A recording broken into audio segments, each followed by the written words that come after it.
toy ny efa nampiarina any amin'ny toeram-pisahanan-draharaha-panjakana samihafa dia mizotra amin'ny fampanarahan-dalàna ialana migaboraraka ny rantsana rehetra misandrahaka eo ministera amin'ny fampianarana ambony sy ny fikarohana ara-tsiansa resabola hapetraka amin'ny antokon-draharaha mitantana ny volam-panjakana ny agent comptable.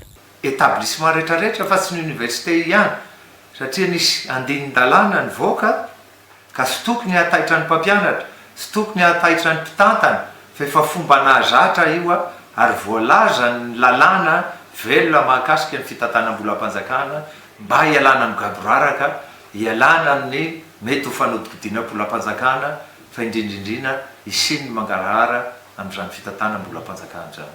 Isan'ny fepetra nampitaina ihany koa ny fanaraha-maso ny asa sy ny mpiasa amin'ny mahampiasa-panjakana ka ohatra amin'ireny ny fampahafantarana tsy maintsy hanaovana communication verbale raha mitahiraka na handeha ho any ivelany. Raha mahakasika ny asa-panjakana ny atondia dia tsy maintsy manao ny atao hoe communication verbale makeny amin'ny fitondram-panjakana dia any amin'ny conseil des ministres zany.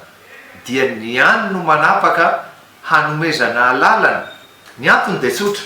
Voalohany indrindra aloha ny hoe asa-panjakana ny atondia any tsy maintsy ampahafantarana ny lehibenao. Antony faharoa ho fiarovana anareo zay mamitahiraka dia tsy maintsy mahazo lalana dia omena ny atao hoe ordre de mission mazava ho azy sy ny passeport mifanandrify amin'izay.